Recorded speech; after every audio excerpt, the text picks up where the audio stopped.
Hey, it's opening weekend. My name is Tony, and I'm sitting here with the one, the only, the movie kid. I bumped into him in the movie theater. Hand me that, will you? Sure. I don't want to go any further. You know David Zaslav, right? I do, yes. Yeah, and you know why he sucks, right?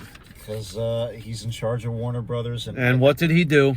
All right, let's not bore the audience. It was Coyote versus Acme. You're damn right, Coyote. Go on about that. Go on. It has to be said. Anyway, look, you were in the theater Saturday night, live from New York. Yes. It's Saturday night. It was a I'm Chevy Chase, and you're not.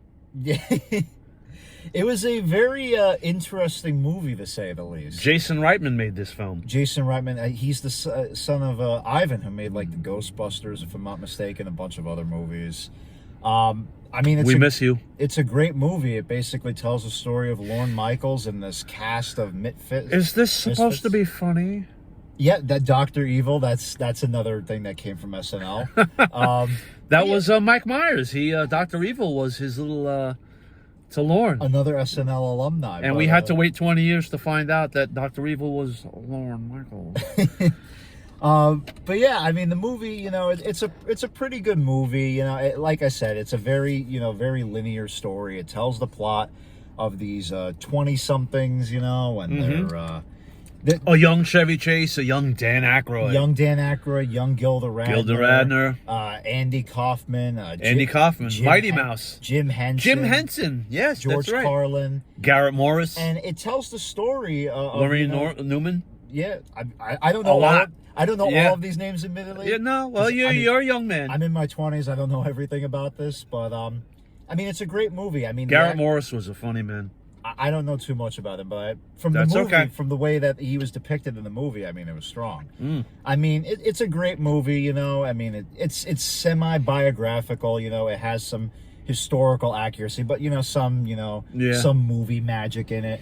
I mean, it's a comedy, but it like I said, it does have. There was tension. I mean, they were under the gun. It takes place on October 3rd, 1975. Yeah, October 3rd, 1975. You got their first broadcast of Saturday Night Live. They're at the mercy of NBC executives and affiliates, and the head executive, the head of talent, is played by Willem Dafoe. Yeah. J.K. Simmons is in it too. He plays Uncle Milty. Yep, Milton Berle. Yep. But I'm kind of going all over the place. But that's okay. The point of what I wanted to say, though, is it's a solid movie. I never knew that there was a threat hanging in the air that if the show could go to black at any second, and they could just go back to Johnny Carson. Oh, me neither. Yeah, I mean, I think it goes to show that this show, when it first came out, really had no sort of rhyme or reason to it, but it somehow it took form, and there's a certain magic and charm to it that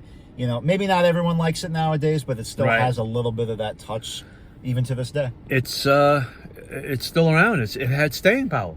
Yeah, no, you're absolutely right. It's been around for almost 50 years now. And what did the guy in the movie say? I guess he was one of the union guys. I guess they were in charge of lighting or whatever. Don't worry, kid. You're only going to be here for like 2 weeks. Yeah, I mean, he was underestimated, and that's a recurring theme in the movie. And I think it adds to the tension, and it makes it a good watch. It does drag at some points, but I didn't not enjoy it. How about you? I'd say it was good. It was a good movie. It's not the best movie, but it's an overall good watch, and I'd say go see it if you could find it. All right, movie kid. I'll see you soon. Hey, thank you. Anytime. All right. Don't forget to close the door. I got the air conditioner running.